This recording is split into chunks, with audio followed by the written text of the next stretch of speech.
hanya dengan Rp15.000 per bulan, Anda telah turut berpartisipasi dalam menyebarkan dakwah bersama Tarbiyah Sunnah. Barakallahu fikum. Bismillahirrahmanirrahim. Assalamualaikum warahmatullahi wabarakatuh. Alhamdulillahilladzi arsala rasulahu bil huda wa dinil haqq liyudhhirahu 'alad dini kullihi walau karihal musyrikun. Wa asyhadu an la ilaha illallah wahdahu la syarikalah iqraran bihi wa tauhidan wa asyhadu anna Muhammadan abduhu wa rasuluh sallallahu alaihi wa ala alihi wa ashabihi wa sallama tasliman katsira wa ba'd. Para pendengar radio Tarbiyah Sunnah Bandung di mana saja Anda berada, juga pendengar radio-radio lain yang ikut gabung, para pemirsa Persadat TV dan juga pemirsa TV-TV lain yang juga ikut join di dalam acara kita ini, juga para netizen melalui akun manapun di mana saja Anda berada. Alhamdulillah kita kembali berjumpa melanjutkan kajian fiqih Al-Asmaul Husna.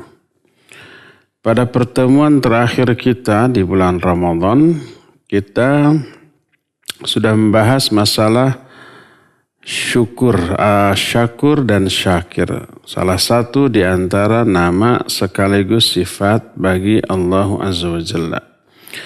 Sekarang kita masuki pembahasan tentang Al-Halim. Al-Halim ini mungkin tidak ada padanan kata yang tepat dalam bahasa Indonesia.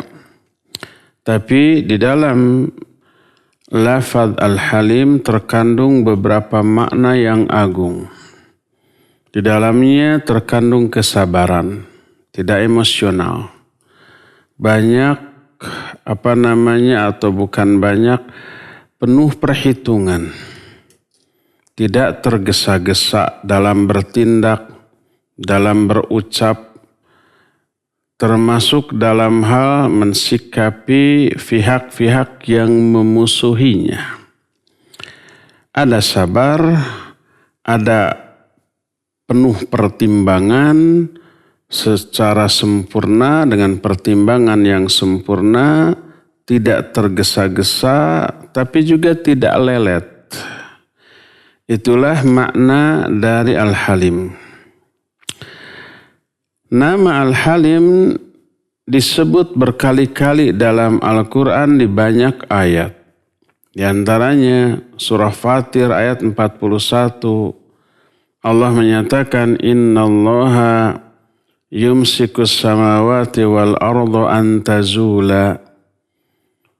Wa la in zalata in amsakahuma min ahadin min ba'dih. Innahu kana haliman ghafura. Kata Allah, sesungguhnya Allah menahan langit dan bumi agar tidak runtuh. Seandainya langit dan bumi ini runtuh, tidak ada yang mampu menahannya seorang pun setelah dia. Hanya Allah satu-satunya. Nah, setelah Allah menyatakan demikian, Allah mengatakan sesungguhnya Allah Maha Halim dan Maha Ghafur. Halim di sini disandingkan dengan Ghafur. Ini ayat yang pertama. Ayat kedua terdapat dalam surah Al-Baqarah ayat 235. Allah berfirman, kata Allah, wa'lamu annallaha ya'lamu ma fi anfusikum fahdharuh. Wa'lamu annallaha ghafurun halim. Ketahuilah oleh kalian bahwa sesungguhnya Allah mengetahui isi-isi hati kalian, isi dada kalian, diri jiwa kalian yang tersirat, yang terbisikkan. Allah tahu, fahdharu, hati-hati kamu. Dan ketahuilah bahwa sesungguhnya Allah Maha Ghafur dan Maha Halim. Ghafur dan Halim disatukan seperti ayat yang tadi. Tadi Halim dulu, sekarang Ghafur, lalu Ghafur. Nah sekarang Ghafur dulu, lalu Halim. Apa maknanya? Maknanya dosa, niat buruk, suudzon atau yang sejenisnya yang ada dalam hati Allah tahu. Tapi Allah tidak langsung mengadab orang seperti itu. Dilihat dulu. Dipertimbangkan dulu. Dengan pertimbangan yang sempurna. Di ayat lain surah Al-Ahzab 51. Allah menyatakan wallahu ya'lamu ma fi qulubikum. Wa kana Allahu aliman hakima. Kata Allah dan Allah mengetahui apa yang ada dalam isi hati-hati kalian. Dan Allah maha mengetahui dan juga maha halim. Allah tahu isi hati manusia termasuk keburukan yang ada di dalam dada mereka. Akidah yang menyimpang, tauhid yang bercampur aduk dengan syirik, ada unsur riya, ujub, takabur yang ada dalam hati Allah tahu, tapi tidak langsung diazab karena Allah halim. Itulah beberapa ayat yang menjelaskan salah satu di antara nama Allah yaitu Halim. Apa makna ayat-ayat tadi? Berkata muallif hafizahullah, wa ma'nahu ay alladhi la ya'jal ala ibadihi bi uqubatihim ala dhunubihim wa ma'asihim. Yara ibadahu wa hum yakfuruna bihi wa ya'sawnahu. Wa huwa yahlimu alaihim fayuakhiru wa yanduru wa yu'ajjal wa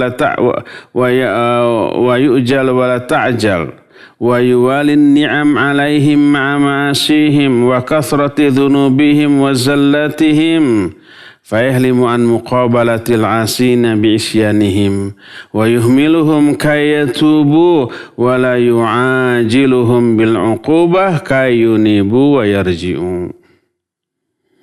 Makna Al-Halim adalah zat yang tidak terburu-buru di dalam menimpakan hukuman kepada hamba-hambanya atas dosa-dosa mereka dan kemaksiatan mereka. Dia melihat hamba-hambanya melakukan kekufuran, kemaksiatan, tapi dia halim kepada mereka. Diakhirkanlah azab untuk mereka. Lihat, tidak tergesa-gesa.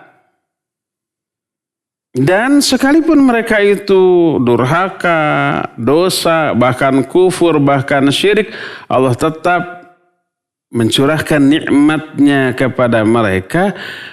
Sekalipun mereka tetap bermaksiat, melakukan banyak dosa, banyak penyimpangan, Allah itu halim di dalam menghadapi kemaksiatan orang-orang yang maksiat.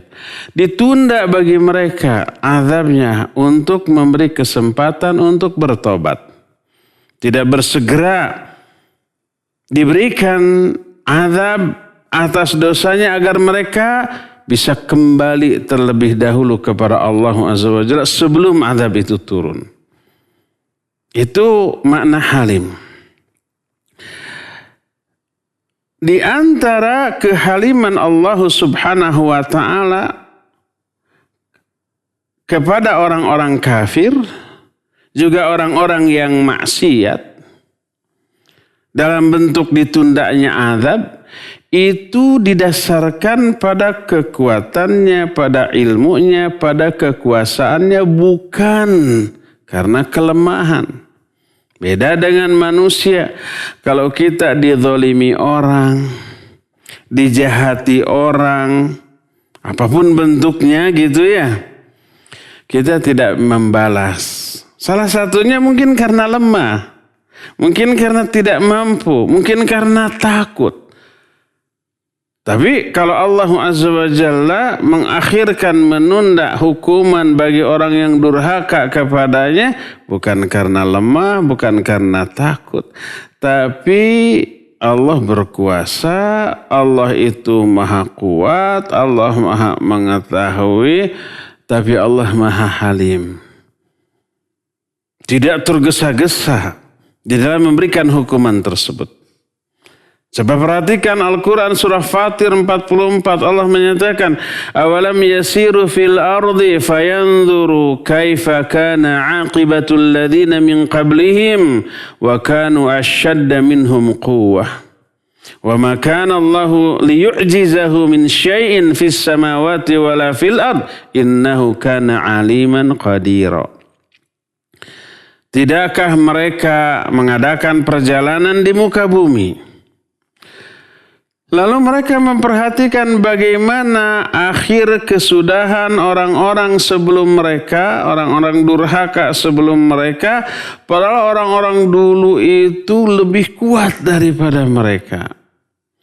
Allah lah, tidak ada sesuatu pun yang bisa melemahkan Allah sedikit pun, baik di langit ataupun di bumi. Sungguhnya Allah Maha mengetahui dan Maha kuasa. Kalau kita nih difitnah orang, digibahi orang, dijelek-jelekan orang, ditipu orang, dari belakang kita nggak tahu, makanya kita tidak membalas.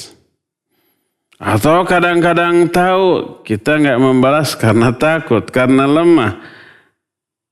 Atau kita tahu terus tidak takut, tidak lemah, tapi mikir akibatnya akan buruk, akhirnya kita tidak membalas. Kalau Allah mah seluruh kedurhakaan yang dilakukan hamba, Allah tahu, alimun. Allah tidak lemah, mampu, kuat, kuasa. Tapi kenapa tidak memberi azab kepada orang-orang durhaka secara langsung? Karena Allah halim. Allah Azza wa Jalla menginformasikan di dalam ayat yang tadi tentang sifat hilmnya Allah kepada orang-orang ahli maksiat, orang-orang yang melakukan banyak dosa, melakukan banyak kezaliman. Bahwa seandainya Allah Azza wa Jalla akan mengazab mereka langsung akibat dosa yang mereka lakukan, maka tak akan ada yang tersisa dari makhluknya ini di muka bumi sedikit pun.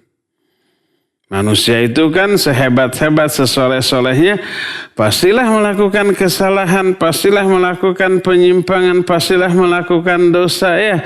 Jangankan kita, Nabi kita Muhammad SAW yang maksum pun terjerumus ke dalam kesalahan yang kemudian ditegur oleh Allah. Diampuni dosanya. Kemaksuman Nabi SAW adalah dalam hal penyampaian wahyu, ini mah tidak akan salah. Beliau ketika sedang mendakwahi seorang tokoh kafir, kemudian datang seorang buta bertanya tentang sesuatu, beliau merasa terganggu lalu berpaling dari orang buta itu melanjutkan dakwah itu. Kecewa. Salah apa benar? Salah. Ditegur oleh Allah. Abasa wa tawalla an ja'ahul a'ma. Nabi kita Muhammad SAW. Tapi beliau mah sudah dijamin diampuni dosa yang lalu, yang sekarang, yang akan datang. Liyaghfira lakallahu ma taqaddama min dzambika wa ma ta'akhkhar. Allah mengampuni dosa-dosamu, hai Muhammad, baik yang lalu ataupun yang akan datang.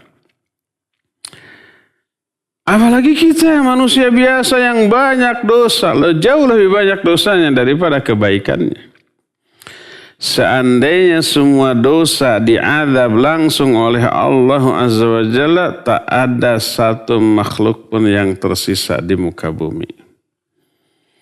Allah berfirman dalam Al-Quran, dalam surah An-Nahl ayat 61, kata Allah, وَلَا يُؤَاخِذُ اللَّهُ النَّاسَ بِظُلْمِهِمْ مَا تَرَكَ عَلَيْهَا مِنْ دَابَّةٍ ولكن يؤخرهم إلى أجل مسمى فإذا جاء أجلهم لا يستأخرون ساعة ولا يستقدمون.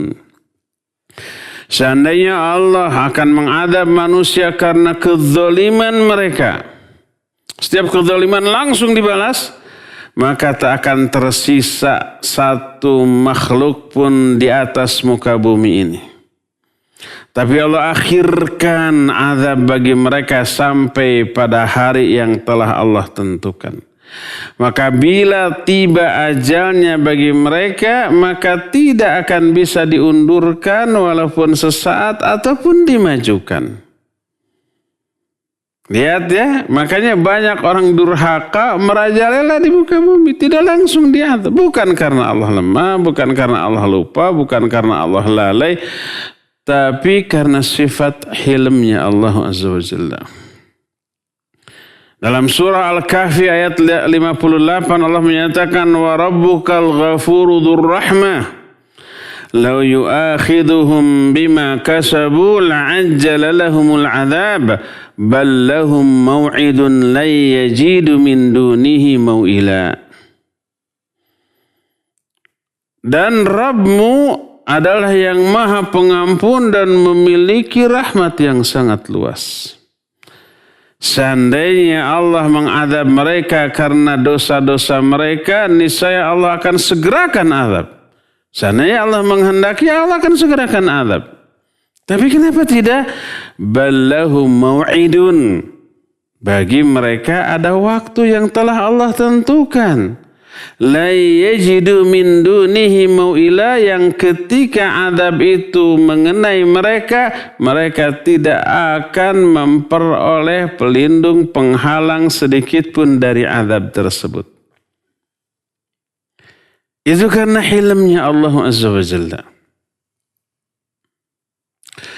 Oleh karena itu, sekalipun mereka melakukan syirik kepada Allah Subhanahu wa Ta'ala, terjerumus ke dalam semua perbuatan yang mengundang murka Allah Subhanahu wa Ta'ala, bersungguh-sungguh dalam menyelisihi dan memerangi agama Allah Subhanahu wa Ta'ala, memusuhi para wali Allah Azza wa Jalla, Allah tetap hilm kepada mereka. Coba tuh lihat kekejian Zionis kepada kaum muslimin Palestina. Kurang gimana coba? Zalimnya mereka, penderitaan kaum muslimin saudara-saudara kita yang ada di sana. Apa Allah langsung menurunkan meteor dari langit atau azab apapun kepada Zionis tersebut, menghancurkan mereka? Tidak. Padahal mereka syirik, mereka kufur, mereka memerangi agama Allah dan orang-orang yang berpegang teguh kepada agama Allah Azza wa Jalla, memusuhi para wali Allah. Allah tetap hilm kepada mereka, Allah tetap melimpahkan berbagai macam nikmat kepada mereka, rizki, kekuatan, dan kesehatan. Apakah orang-orang Zionis, Israel, dan antek-anteknya itu tiba-tiba ekonominya hancur, tiba-tiba seluruh makanannya musnah atau basi busuk tidak bisa dimakan, tiba-tiba diberi penyakit yang mematikan? Apakah demikian? Tidak. Mereka tetap diberi kenikmatan di tengah perbuatan syirik, kufur, dan kejahatan yang tidak bisa dimaafkan. Tapi Allah hilm kepada mereka. Lihat nih, dalam salah satu hadis qudsi diterima dari Abu Hurairah radhiyallahu an, bahwa Rasul sallallahu alaihi wasallam bersabda dalam Sahih Bukhari, Allah berfirman, kata Allah, yashtumuni ibnu Adam wa man yanbaghi lahu ayashtumani wa yukadzibuni wa man yanbaghi lahu ayyukadzibani amma syatmuhu fa qawluhu inna li waladan wa amma takdzibuhu fa qawluhu laisa yu'iduni kama bada'ani. Coba lihat. Kata Allah, anak-anak Adam mencela aku, padahal tidak layak bagi mereka untuk mencela aku. Mereka juga mendustakan aku, padahal tidak layak bagi mereka mendustakan aku. Manusia mencela Allah. Adapun celaan mereka kepadaku, yaitu perkataan mereka bahwa aku punya anak, itu celaan kepada Allah SWT. Nggak layak Allah punya anak. Adapun mendustakan mereka kepada diriku, yaitu mereka berkata, Allah tidak akan mengembalikan aku sebagaimana Allah pertama kali menciptakan aku. Mengatakan bahwa Allah tidak akan menghidupkan lagi yang mati, itu merupakan sikap mendustakan perkataan Allah Azza wa Jalla. Dalam Sahihain, Sahih Bukhari dan Sahih Muslim, dari Abu Musa al-Ash'ari radhiyallahu an, bahwa Rasul sallallahu alaihi wasallam bersabda, "Laisa ahadun aw laisa syai'un asbaru ala adhan sami'ahu min Allah. Innahum la yadda'un lahu waladan wa innahu la yu'afihim wa yarzuquhum." Kata Rasul sallallahu alaihi wasallam, tidak ada seorang pun atau tidak ada sesuatu pun yang lebih sabar dalam mendengar gangguan yang dia dengar dibanding Allah SWT. Allah itu zat yang paling sabar menghadapi gangguan, menghadapi celaan, hinaan, penentangan. Gak ada yang lebih sabar daripada Allah SWT. Kata Nabi SAW, tidak ada seorang pun atau sesuatu pun yang lebih sabar dalam menghadapi gangguan yang dia dengar dibanding Allah SWT. Manusia mengklaim, menuduh Allah punya anak. Tapi Allah tetap memberikan kesehatan dan memberikan rizki kepada mereka. Orang-orang yang menyatakan Allah punya anak, Allah begini, Allah begitu, apakah langsung diberi penyakit, diberi penderitaan, dicabut sumber-sumber rizkinya? Tidak, tetap. Coba siapa manusia yang paling kaya di dunia? Rata-rata orang kafir. Tidak semua ya, ada yang muslim. Raja Salman muslim. Sultan siapa Brunei muslim. Hasanah Bolqiyah muslim. Kaya apa tidak? Kaya. Tapi umumnya ya kafir. Umumnya yang kaya di dunia kafir. Di Indonesia juga begitu. Padahal mereka durhaka. Allah berikan kekayaan, Allah berikan kesehatan. Itu karena apa? Karena hilmnya Allah. Berkata Imam Ibnu Qayyim rahimahullahu ta'ala, yang beliau jelaskan dalam kitab Syifa'ul Alil. Kata beliau, wa huwa ma hadha syatmi lahu wa takdzib yarzuqu asy-syatimil mukadzib wa yu'afihim wa yadfa'u anhu wa yad'uhu ila jannatihi wa yaqbalu taubatahu idza taba ilaihi wa yubaddiluhu sayyi'atihi hasanat wa yaltifu bihi fi jami' ahwalihi wa yu'ahhiluhu li-irsali rusulih wa ya'muruhum bi ayyalinu lahul qawla wa yarfaqu bihi.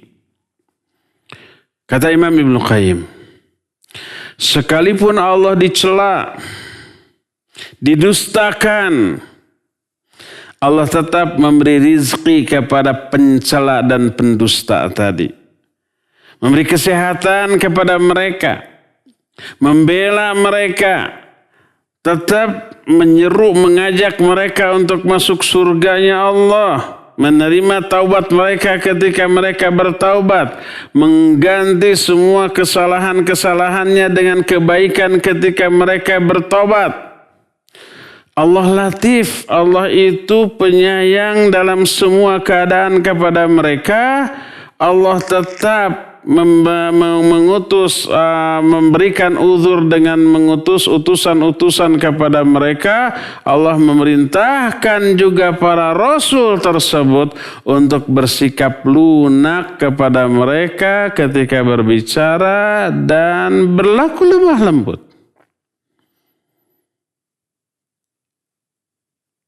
Jadi ketika para nabi diutus kepada orang paling durhaka, Allah menyuruh para nabi itu bersikap lemah lembut.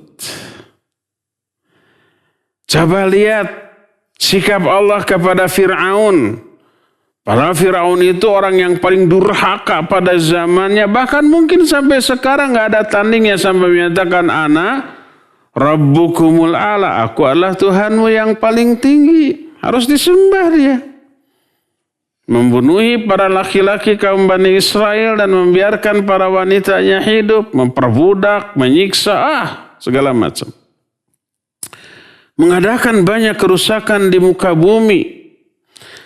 Tapi ketika Allah mengutus Musa dan Harun kepada Fir'aun, apa pesan Allah kepada Musa dan Harun? Kata Allah, idhaba ila fir'auna innahu tagha faqula lahu qawlan layyina la'allahu yatadhakkar wa yakhsha. Pergilah kamu berdua kepada Fir'aun, karena Fir'aun itu sudah kelewat batas. Katakan oleh kamu berdua kepada Fir'aun ucapan yang lembut agar dia bisa ngambil pelajaran dan takut. Makanya kan ketika ada seorang yang dianggap melakukan kesalahan, ditegur dengan keras oleh orang ini. Ditegur dengan keras, dengan suara yang kasar, keras dan kata-kata yang kasar. Apa jawab saudaranya yang ditegur secara keras, dimarahi seperti itu? Dia menyatakan, apakah kesalahanku lebih besar daripada Fir'aun dan kamu lebih mulia daripada Musa dan Harun? Padahal Musa dan Harun saja ketika diutus oleh Allah Azza wa Jalla kepada Fir'aun yang sangat durhaka, Allah berpesan, katakan olehmu perkataan-perkataan yang baik, yang lemah lembut. Itu manusia terbaik kepada manusia terburuk. Bayangkan kalau orang yang bicaranya bukan manusia terbaik dan orang yang dinasihatinya bukan manusia terburuk. Makanya orang tadi menyatakan, apakah aku lebih buruk daripada Fir'aun dan kamu lebih mulia daripada Musa dan Harun? Tak ada orang yang lebih mulia dari Musa dan Harun selain nabi-nabi yang lain. Tak ada orang yang lebih buruk daripada Fir'aun selain orang-orang yang sejenis itu.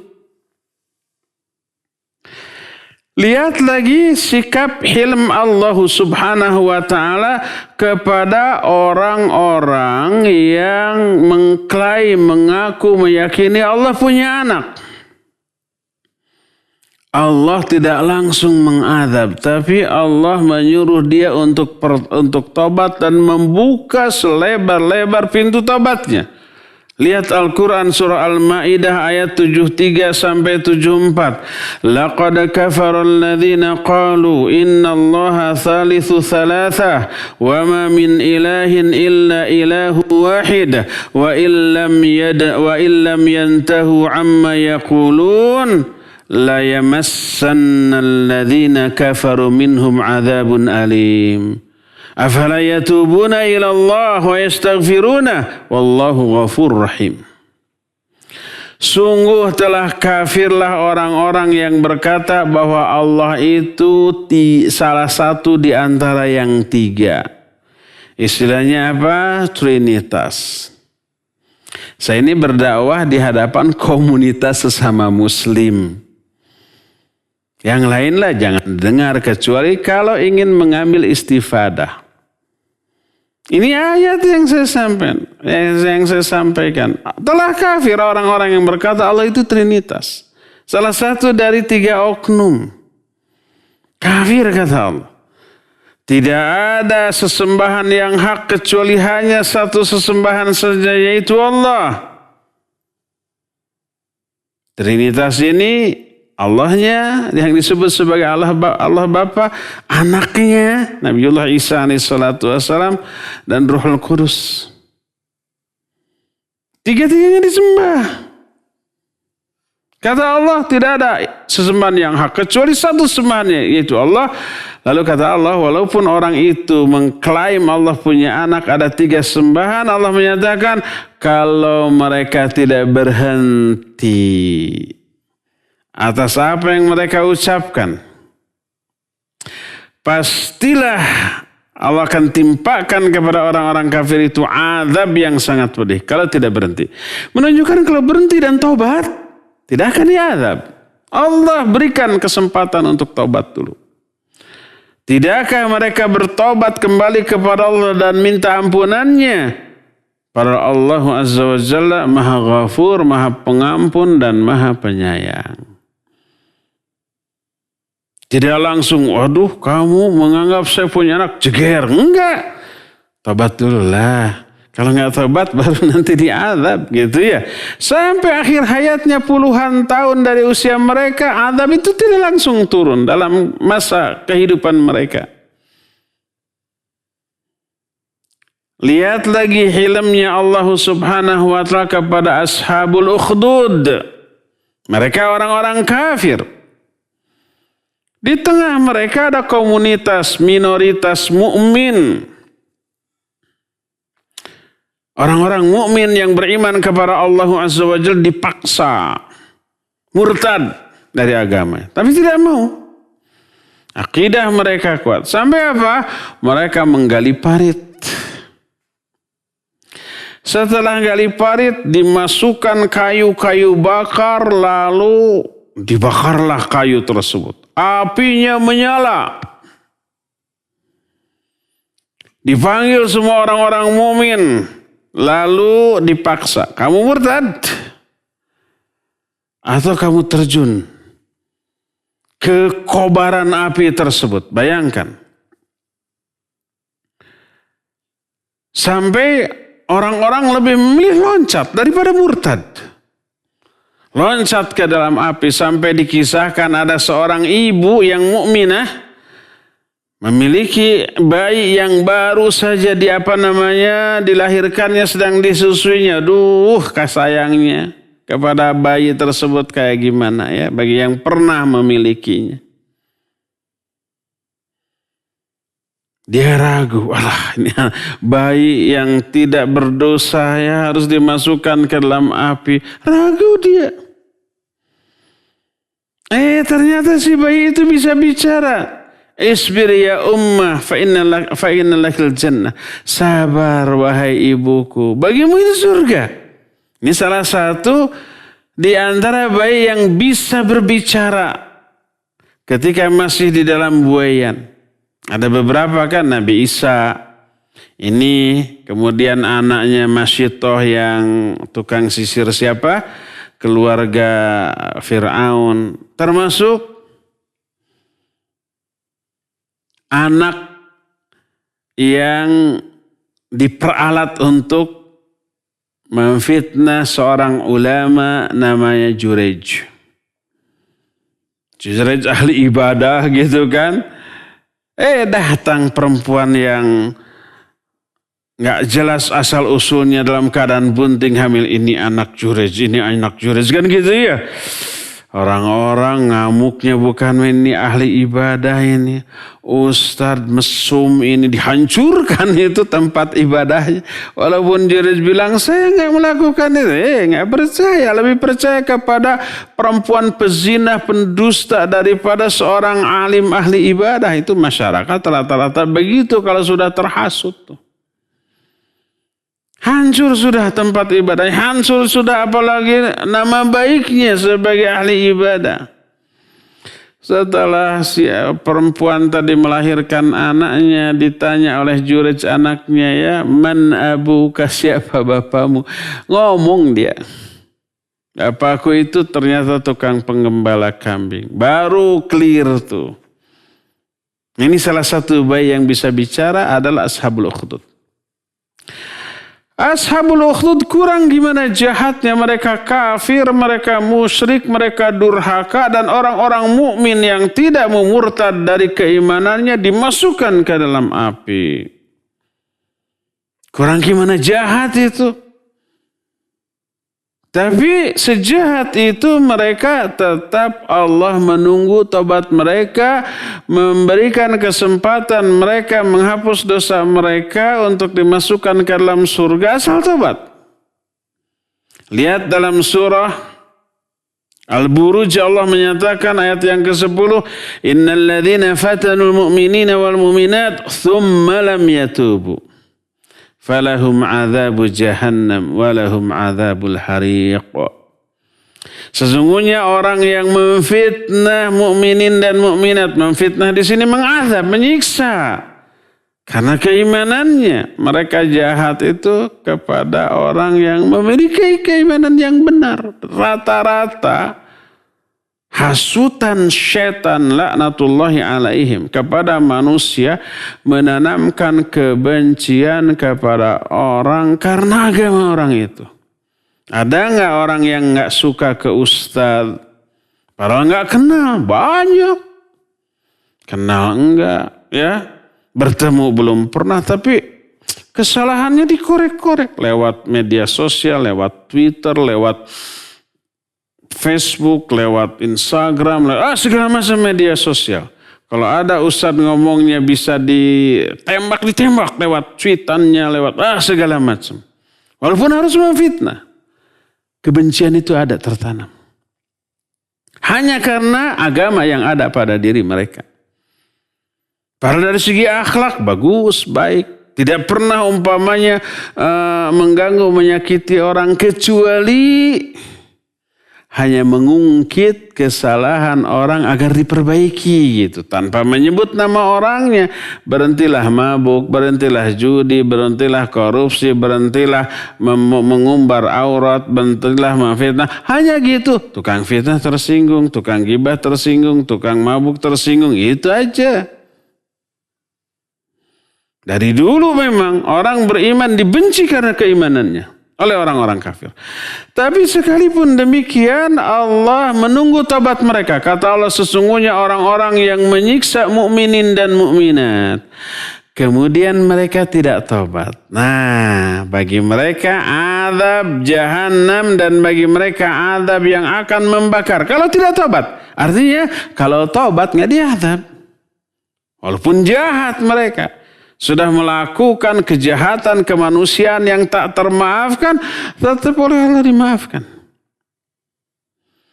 Berkata Imam Al-Hasan Al-Basri rahimahullahu ta'ala, Unzuru ila hadzal karam wal jaud, qatalu awliya'ahu wa huwa yad'uhum ila taubati wal maghfirah. Coba perhatikan. Bagaimana dermawannya, baiknya, mulianya Allah. Ashabul Ukhdud itu membunuh para mukminin kekasih Allah, tapi Allah masih mengajak mereka untuk taubat dan memperoleh ampunan. Ini termasuk salah satu di antara wujud hilmnya Allah. Allah itu halim. Termasuk salah satu bentuk atau bukti dari ilmunya Allah, Allah tidak membiarkan langit ini runtuh menimpa manusia yang durhaka. Mana yang lebih banyak di dunia? Manusia soleh atau salah? Salah. Manusia kafir atau muslim? Kafir lebih banyak di dunia ya, bukan di Indonesia. Di kalangan kaum musliminnya, yang Islamnya, ya lebih banyak yang taatnya atau yang maksiatnya? Yang maksiatnya jauh lebih banyak. Belum tentu 1% yang solehnya. Kalau umpamanya Allah didurhakai dalam jumlah yang sangat banyak secara terus menerus, lalu Allah tidak halim, langit ini dibiarkan runtuh menimpa mereka. Tapi karena hilmnya Allah, Allah tahan. Sebagaimana firman Allah dalam surah Fatir ayat 41, Innallaha yumsikus samawati wal arda an tazula wa la in zalata in amsakahuma min ahadi min ba'dih innahu kana haliman ghafura. Sesungguhnya Allah menahan langit dan bumi agar tidak runtuh. Seandainya langit dan bumi ini runtuh, tak ada seorang pun yang mampu menahannya selain Allah. Sesungguhnya Allah Maha Halim dan Maha Ghafur. Tidak tergesa-gesa memberikan azab kepada yang durhaka dan tetap memberikan kesempatan untuk memberikan maaf kalau mereka tobat. Berkata Al-Allamah Syekh Abdurrahman As-Sa'di rahimahullah dalam tafsirnya ketika menafsirkan ayat tersebut. Kata beliau, yukhbiru ta'ala an kamali qudratihi wa tamami rahmatihi wa sa'ati hilmihi wa maghfiratih. Wa annahu ta'ala yumsiku samawati wal arda ay aniz zawal fa innahuma law zalata ma amsakahuma ahadun minal khalqi.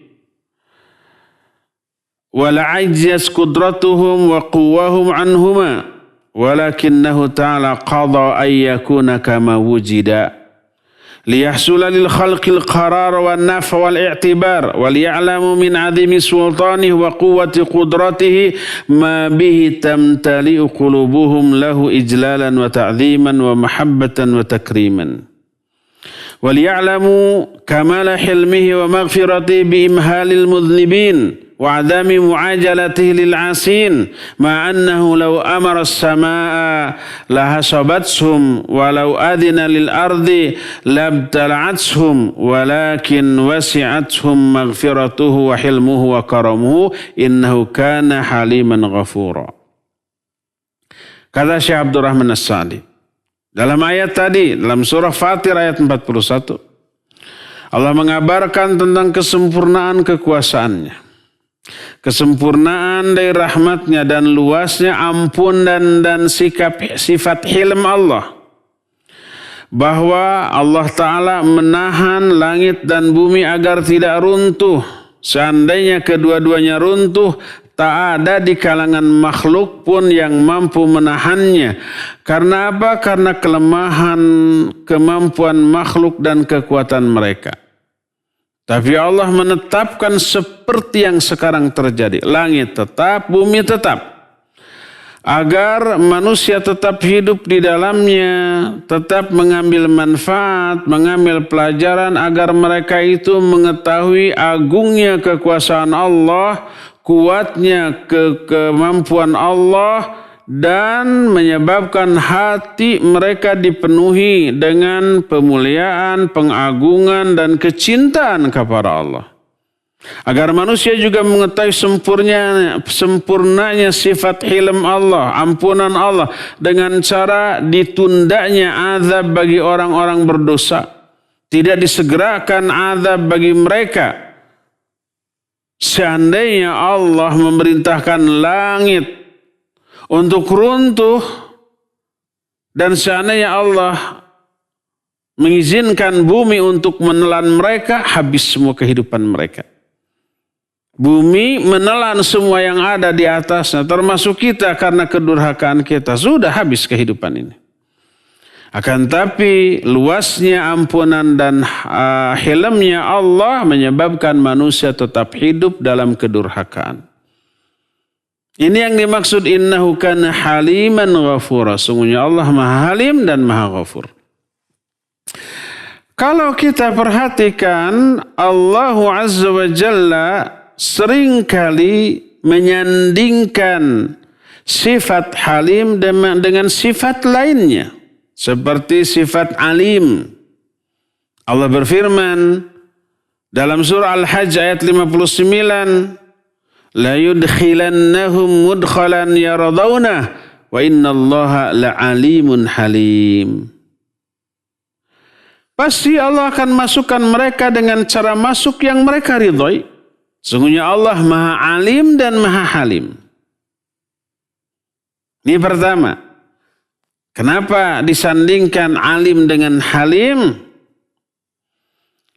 Karena Allah tahu kedurhakaan manusia yang tersembunyi sekalipun, tapi Allah tidak langsung mengadab. Tidak diadabnya mereka, jangan berpikiran Allah tidak tahu. Saya sebenarnya suudzon, saya sebenarnya menyembunyikan kekafiran, kemunafikan, tapi tidak diadab juga karena Allah nggak tahu. Jangan berpikir begitu, Allah tahu. Adapun tidak diadab karena halimnya Allah. Allah menunggu dia tobat dulu. Kadang Allah Azza wa Jalla menyandingkan sifat halim dengan sifat ghani. Sebagaimana Al-Baqarah 263, Qaulun ma'rufun wa maghfiratun khairun min shadaqatin yatba'uha adza wallahu ghaniyyun halim. Ucapan yang baik serta ampunan lebih baik daripada sedekah tapi sambil menyakiti. Ada kan orang yang sedekah tapi nyelekit omongan dan sikapnya ya. Nih, umpamanya ngasih nih supaya kamu mikir tidak malas seperti begitu. Memberi tapi menyakiti. Lebih baik berkata yang bagus walaupun tidak memberi daripada memberi tapi menyakiti. Allah menyatakan ucapan yang baik serta ampunan lebih baik daripada sedekah tapi diikuti dengan hal yang menyakiti. Allah itu Ghaniyyun Halim. Ghani dan Halim. Maknanya apa? Maknanya orang yang memberi sedekah tapi tidak ikhlas atau tidak diiringi dengan sikap yang baik, dengan cara yang menyakiti, tidak Allah langsung azab, ditunda. Kadang halim ini disandingkan dengan sifat syakur sebagaimana At-Taghabun ayat yang ke-17 Allah menyatakan in tuqridullaha qardan hasana yudha'ifhu lakum wa yaghfir lakum wallahu syakurun halim. Apabila kamu memberikan pinjaman yang baik kepada Allah, Allah akan lipat gandakan pinjaman itu bagi kalian. Maka maknanya infak. Memberi pinjaman yang baik kepada Allah itu infak dan sedekah. Allah akan lipat gandakan si harta yang diinfakkan tersebut. Kenapa infak disebut memberi pinjaman yang baik? Apakah Allah butuh pinjaman? Enggak.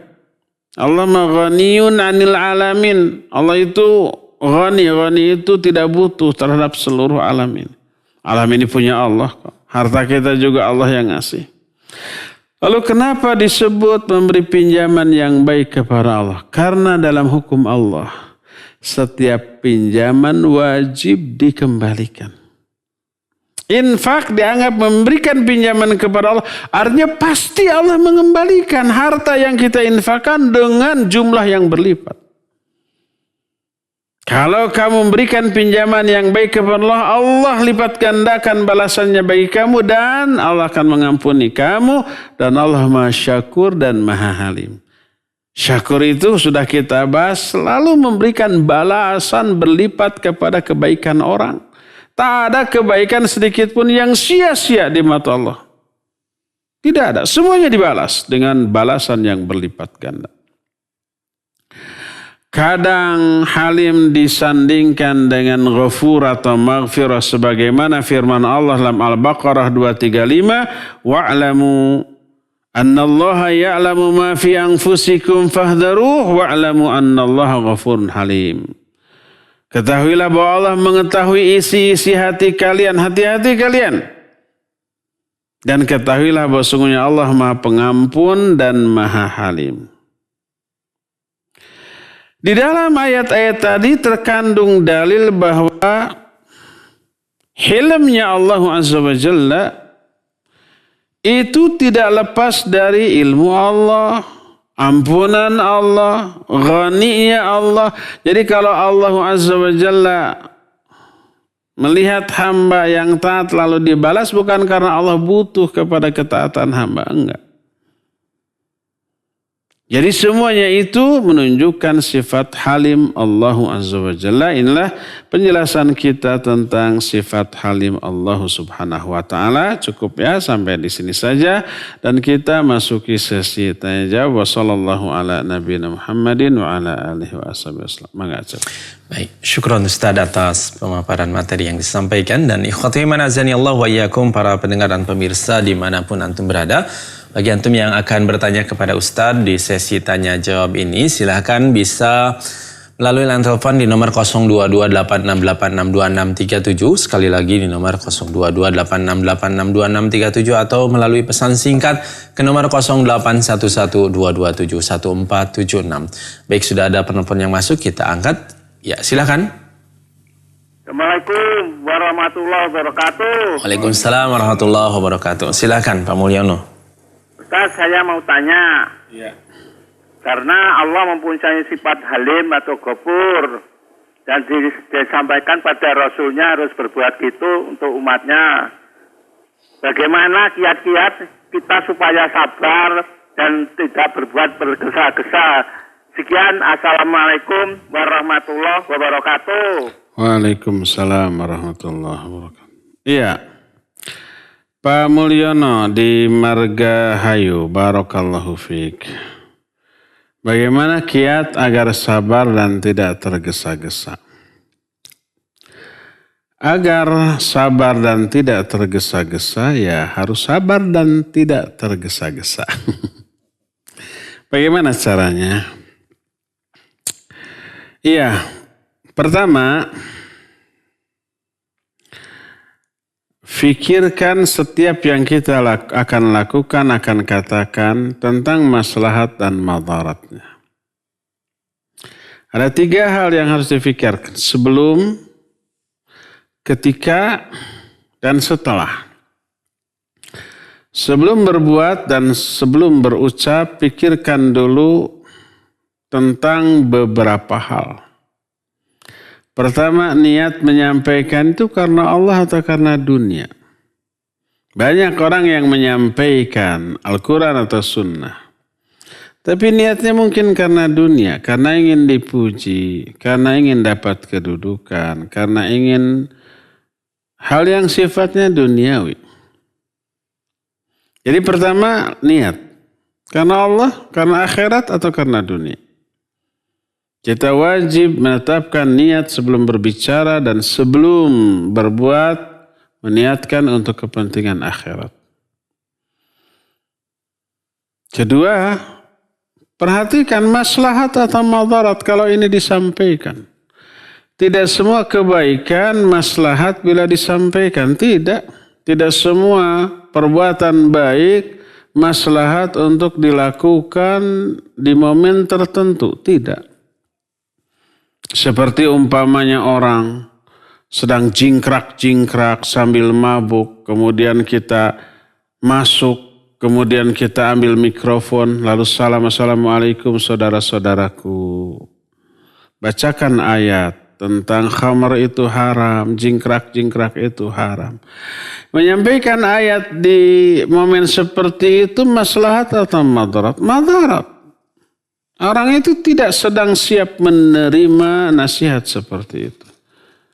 Mereka akan mencela ayatnya, mencela dakwah yang kita sampaikan. Botol-botol yang sedang mereka cekek tiba-tiba berterbangan ke arah kita. Madarat. Jadi yang kedua maslahat atau madaratnya. Ya. Terus ketika menyampaikan atau melakukannya. Apakah dengan cara yang ma'ruf atau dengan cara yang mungkar? Para ulama termasuk Syekhul Islam Ibn Taimiyah menyatakan murna sabil ma'ruf fil ma'ruf. Wanhauhum al munkar bi ghairi munkar.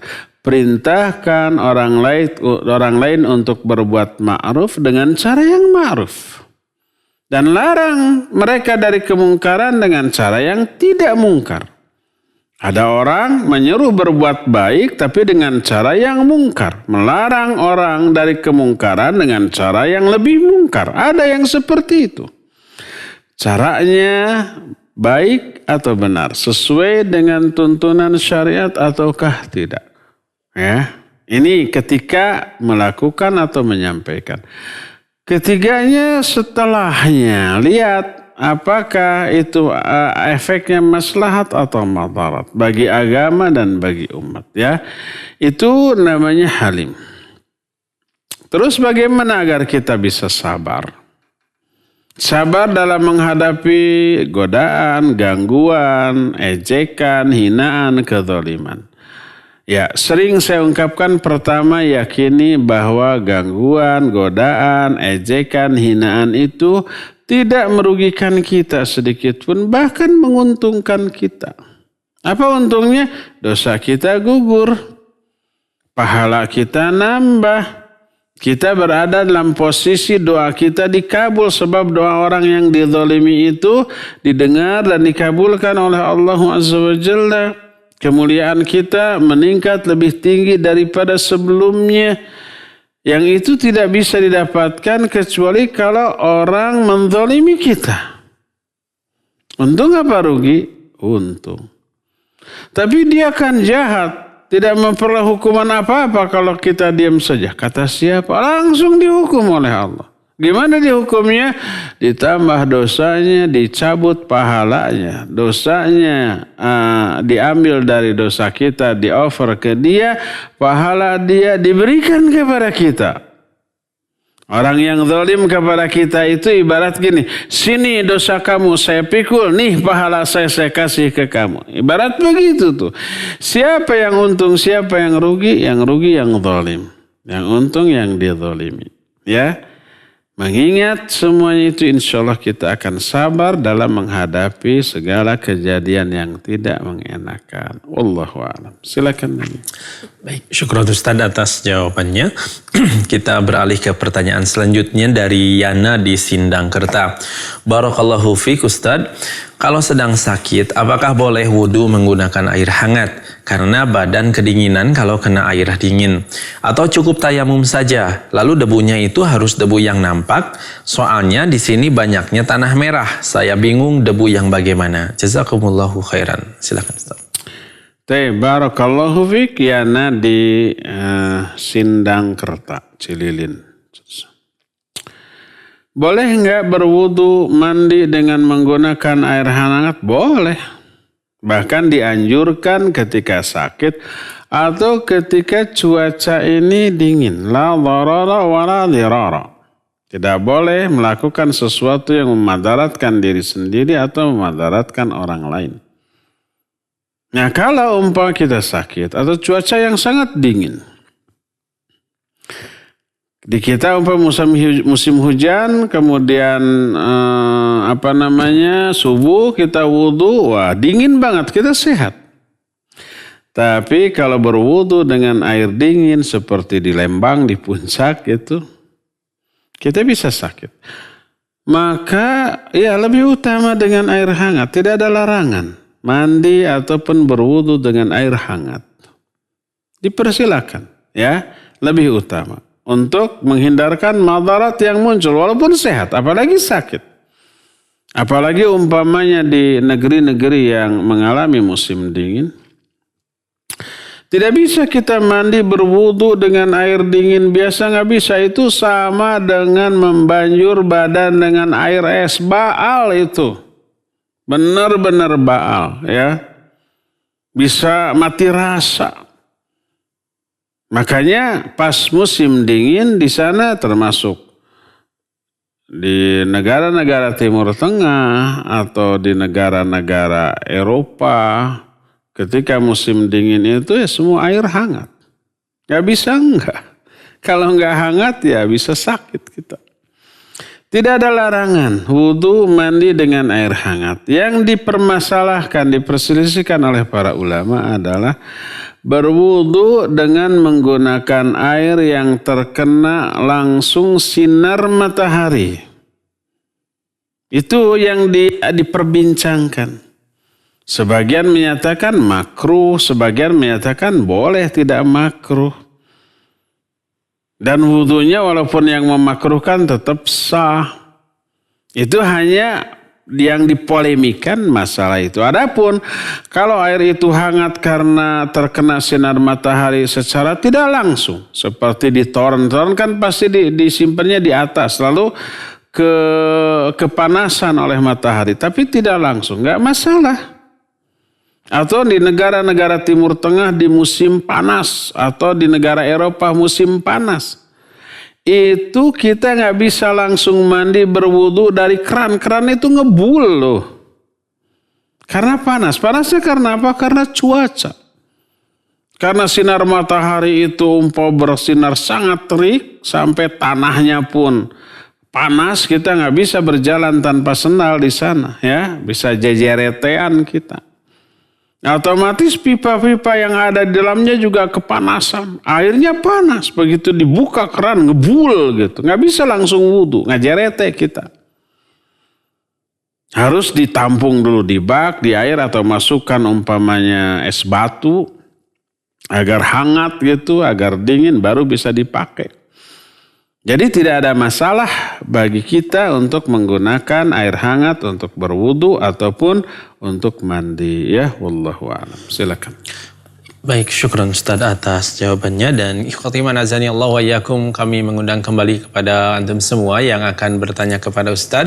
Silakan bisa melalui line telepon di nomor 02286862637. Sekali lagi di nomor 02286862637 atau melalui pesan singkat ke nomor 081122714476. Baik, silakan kepada tadi penelpon yang sudah masuk lalu terputus kembali. Silakan di nomor 02286862637. Baik, sudah ada penelpon yang masuk, kita akan angkat. Silakan. Assalamualaikum. Waalaikumsalam warahmatullahi wabarakatuh. Silakan, dengan Bapak siapa, di mana? Dari Abu Ibrahim di Majalengka. Ya, silakan. Ustaz, ini apa Ustaz, mau bertanya, kalau fidyah itu bolehkah kita memberikannya kepada jasa penyedia fidyah gitu Ustaz? Jadi bukan kita sendiri yang langsung ngasihin. Ya. Nah, yang dikhawatirkan kita kan takutnya ya nggak tahu kapan fidyah itu dikasihinnya gitu Ustaz. Itu aja Ustaz. Jazakumullahu khairan. Ya, wa jazakallahu khairan Abu Ibrahim di Majalengka. Ya, barakallahu fikum. Mewakilkan baik pemberian zakat, infak, sedekah ataupun termasuk fidyah dibolehkan.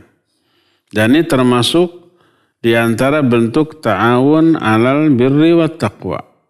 Kerjasama dalam kebaikan dan takwa. Ya, Nabi SAW suka nggak mewakilkan ibadah kepada yang lain? Ya, suka. Seperti penyembelihan hewan kurban. Ya.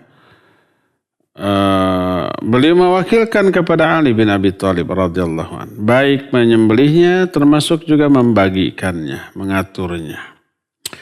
Termasuk juga menyuruh untuk mensedekahkan emas kepada istrinya, sedekahkan. Ya, itu boleh. Termasuk fidyah boleh nggak diwakilkan? Boleh. Selama orangnya itu terpercaya, amanah, baik sifatnya, jujur, tidak akan masuk ke sakunya. Termasuk juga pemahamannya, dia berilmu, tidak akan salah ngasih. Dikasih kepada orang fakir, orang miskin yang betul-betul memenuhi persyaratan seperti yang diterapkan oleh syariat.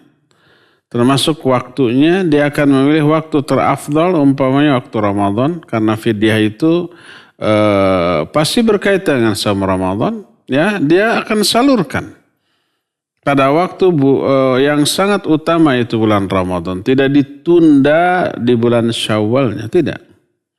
Maka boleh. Tidak masalah. Baik karena ada uzur seperti kita tidak bisa, tidak tahu umpamanya ke siapa.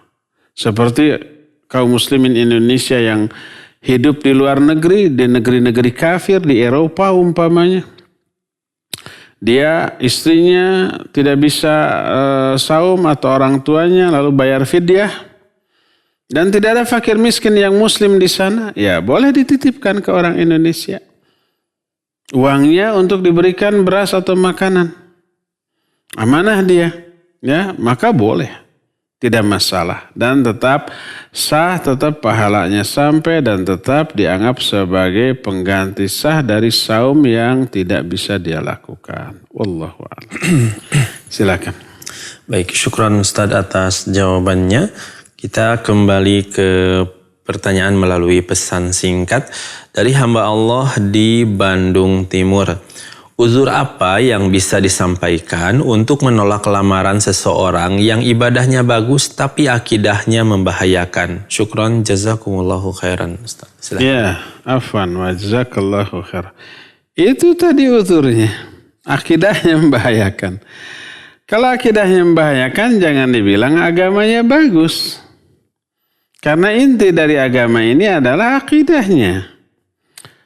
Walaupun sholatnya rajin, selalu ke masjid, ya zikir, kemudian Al-Quran tamat setiap sebulan sekali atau bahkan kurang dari itu, ya umpamanya.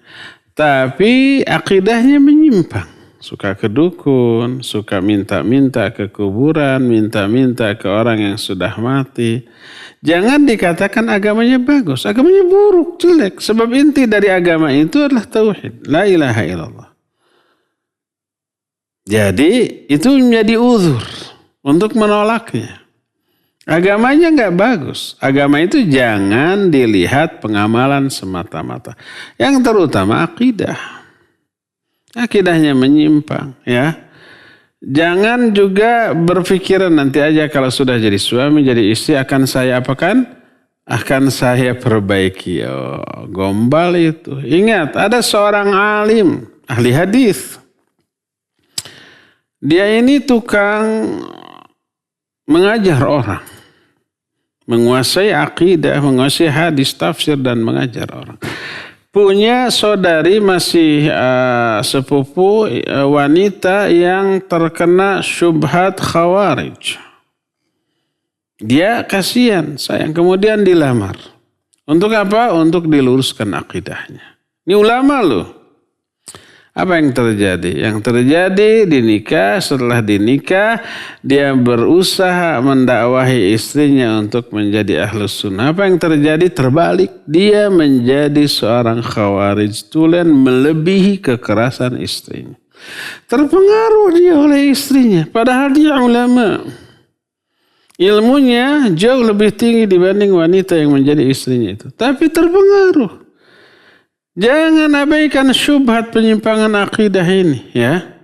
Berdasarkan hal itulah maka kalau umpamanya akidahnya menyimpang walaupun aspek lainnya dianggap bagus, jangan disebut agamanya bagus. Agamanya buruk. Karena inti dari agama ini adalah akidah, ya. Wallahu a'lam. Silakan lagi. Baik, syukran Ustaz atas jawabannya. Kita beralih ke penanya selanjutnya. Assalamualaikum Ustaz, bagaimana kiat agar istiqomah dengan sunnah sedangkan di sekitar rumah tidak ada ustadz sunnah, sulit untuk belajar dan mengenal sunnah? Jazakallahu khairan Ustaz. Jawabannya silakan. Iya, wa jazakallahu khairan. Kalau ini terjadi zaman baheula, zaman tai kotok di Lebuan mungkin. Sekarang zaman internet. Apalagi musim pandemi, jarang ada yang kajian offline. Saya belum berani mengadakan kajian offline. Karena susah untuk menerapkan prokes yang ketat, ya. Nah, tapi ada media internet, bisa buka radio, TV, YouTube. Asal yang dibukanya adalah kajian-kajian sunnah. Itu yang pertama. Yang keduanya kita bisa komunikasi dengan ikhwan-ikhwan yang jauh. Melalui media juga. Media sosial, melalui telepon, ya, melalui internet dan seterusnya. Nah, maka di tengah-tengah lingkungan yang gak bagus kita tidak akan merasa kesepian. Tidak akan merasa sendiri, ya. Tetaplah ngaji, tetaplah berkomunikasi dengan fasilitas yang sudah Allah gampangkan semuanya untuk kita. Wallahu a'lam. Baik, kita syukran Ustaz atas jawabannya. Dan ikhwati man azani Allah wa iyyakum, kami kembali mengundang kepada para pendengar dan pemirsa yang akan bertanya melalui line telepon di nomor 0228686267. Sekali lagi silahkan yang akan bertanya melalui line telepon di nomor 0228686267. Ya, baik, silahkan. Halo. Assalamualaikum warahmatullahi wabarakatuh. Waalaikumsalam warahmatullahi wabarakatuh. Dengan Bapak siapa di mana? Pak Jaja Subang. Bapak Jaja di Subang. Silahkan Pak Jaja. Mau tanya ini Pak Ustaz. Ya, Pak Jaja. Assalamualaikum warahmatullahi wabarakatuh. Waalaikumsalam. Ya, silakan langsung saja. Pak Jaja Subang. Iya, mangga. Barakallahu fiik. Wafika barakallah. Langsung pajang lewat telepon ya dengarnya, jangan lewat radio. Ada delay. Silakan. Ya, Dengar radio dulu atau TV. Ini Ustaz mau tanya ini batasan Eka kan punya cucu gitu. Saya batasan Eka itu sampai berapa lama gitu Pak Ustaz? Mangga. Ya. Sudah? Batasan waktunya itu sampai kapan? Iya. Sekarang kalau ditanggung sama kakeknya gitu gimana Pak Ustaz itu hukumnya? Iya. Ya. Sudah Pak? Assalamualaikum warahmatullahi wabarakatuh. Iya, Pak Jaja di Subang, bukan Pak Jaja, Aki Jaja. Sudah punya cucu ya. Iya, barakallahu fiik. Pertama batasan akikah. Yang terbaik adalah hari ke-7. Berdasarkan hadis sahih riwayat Imam Muslim, kullu ghulamin rahinatun bi aqiqatihi. Tudbahu lisabihi wa yusamma fihi wa yuhlaqu ra'suhu. Hadis itu sahih riwayat Imam Muslim. Setiap bayi yang lahir tergadai dengan akikahnya. Akikah itu disembelih pada hari ke-7, diberi nama hari ke-7 dan dicukur rambutnya. 3 yang dilakukan di hari ke-7. Diakikahi yaitu disembelihkan kambing 2 ekor untuk anak laki-laki dan 1 ekor untuk anak perempuan. Kalau anak laki-laki tapi mampunya seekor gimana? Gak masalah, silakan semampunya. Fattaqullaha mastata'tum. Ya, kalau mampu ya laksanakan, lakukan. Jadi itu yang terbaik. Kalau memungkinkan lakukan di hari ke-7. Kalau ternyata hari ke-7 tidak memungkinkan karena satu dan lain hal. Karena mungkin kambingnya belum ada atau karena kesibukan yang tidak bisa ditinggalkan. Kalau ditinggalkan madarat. Secara teknis tidak bisa dilaksanakan tanggal 7. Silakan lakukan tanggal 14 atau 21. Hadis tentang itu ada dan sebagian ulama membolehkannya walaupun sebagian ulama lagi mendhaifkan hadis tersebut. Jadi yang paling afdal yang disepakati hari ke-7. Kalau umpamanya tidak memungkinkan silakan hari ke-14, silakan hari ke-21. Ini pendapat yang kedua. Yang ketiga, kalau tidak memungkinkan maka boleh kapan saja ketika memungkinkan. Pendapat ketiga ini tidak saya pilih. Tapi andai ada orang yang akikah bukan di hari 7, 14 atau 21, umpamanya setelah 4 bulan dia baru akikah, kemudian saya diundang, saya akan makan. Saya akan datang atau dikirim, saya akan makan gitu ya. Dagingnya aja, nasinya mah enggak. Nasinya boleh dimakan, tapi kalau saya enggak makan nasi. Jadi itulah penjelasan tentang itu Pak Jaja Aki Jaja ya. Ini yang pertama. Jadi lakukan yang paling afdal di hari ke-7. Kalau tidak memungkinkan 14 atau 21. Kalau umpamanya ternyata ya terserah kapan saja. Tapi pendapat yang kapan saja ini tidak termasuk pendapat yang tidak saya pilih. Tapi kalau toh ada yang menyelenggarakan itu, saya tidak akan membid'ahkannya, tidak akan menyesatkannya. Dan apabila diundang untuk makan, saya akan makan. Pertanyaan kedua, boleh nggak di-handle, dibayar, diakikahkan oleh kakeknya? Boleh, oleh tetangganya juga boleh. Apalagi orang tuanya boleh. Siapa yang dapat pahala? Ya kakeknya dapat pahala. Umpamanya itu dianggap sedekah. Umpamanya kakek memberikan sedekah kambing kepada anaknya, oleh anaknya dipakai untuk akikah. Anaknya dapat pahala dari akikahnya, sang kakek dapat pahala dari sedekah ke anaknya. Dibolehkan, tidak apa-apa. Jangankan sang kakek, orang lain yang nggak ada hubungan nasab dengan sang anak pun dibolehkan. Tetangganya, sahabatnya, kawannya, nih saya kasih kamu untuk akikah 5 juta umpama. Silakan akikah. Lalu diberikan kepada orang tersebut dan dikasih untuk dilaksanakan untuk akikah, maka boleh dapat pahala ya. Wallahu a'lam. Terakhir ya. Baik, syukran Ustaz atas jawabannya. Pertanyaan terakhir. Bismillah. Assalamualaikum warahmatullahi wabarakatuh. Ustaz, saya sedang menyusui tapi anak saya sudah makan makanan penambah ASI. Sudah 9 bulan. Saya bulan Ramadan saum dan batal 5 hari karena anak sakit selama 3 hari, terus 2 hari saya yang sakit. Sudah bayar fidyah untuk 5 hari tersebut. Apakah saya juga harus qada Ustadz, di mana 3 hari anak yang sakit, 2 hari saya yang sakit? Apakah harus qada berapa hari Ustadz? Syukron atas jawabannya. Silakan Ustadz. Barakallahu fiik. Kalau tidak saum itu disebabkan karena menyusui, maka bayar fidyah, dan itu pendapat yang lebih saya pegang. Ada pendapat yang menyatakan harus qada. Tapi yang lebih kuat adalah hanya fidyah tanpa qada. Kalau uzurnya adalah uzur karena hamil atau karena menyusui.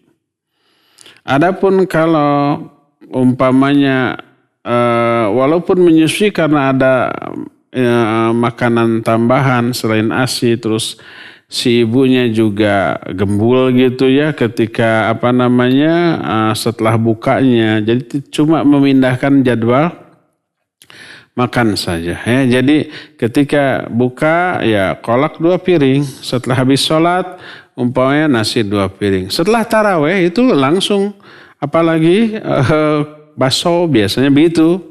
Nah nanti sahur jam 3 bangun, ya makan lagi, gembul lagi. Maka kuat insya Allah, tidak apa-apa. Maka walaupun menyusui dia tetap saum. Tapi ternyata dia sakit bukan karena menyusuinya. Bukan karena saumnya. Ya mungkin karena ada flu, virus flu dan yang sejenisnya, batuk. Akhirnya dia tidak saum karena uzur sakitnya, bukan karena uzur menyusui. Maka harus diqadha. Ya, jadi kalau uzurnya karena sakit, qadhalah. Kalau uzurnya karena menyusui, maka fidyahlah. Nah, sekarang ternyata penyebab sakitnya itu karena menyusui, karena saum padahal ketika itu sedang menyusui. Karena dia makannya sedikit, ketika buka sedikit, ketika sahur sedikit. Akhirnya disedot dia. Dia seharian bekerja, sehari dari dalam juga disedot sama asinya, sama bayinya. Akhirnya ambruk. Maka bagi ibu yang seperti itu menjadi uzur untuk tidak saum karena menyusui. Karena menyusui. Ternyata kalau di bawah saum itu sakit umpamanya. Maka ya itu karena uzur menyusui, maka bayarlah dengan fidyah ya. Ya cukup sampai di sini. Insya Allah kita akan jumpa kembali di hari Selasa yang akan datang untuk melanjutkan kajian fikih al-asmaul husna. Subhanakallahumma bihamdik asyhadu an la ilaha illa anta astaghfiruka wa atubu ilaik. Walhamdulillahirabbil alamin. Wassalamualaikum warahmatullahi wabarakatuh.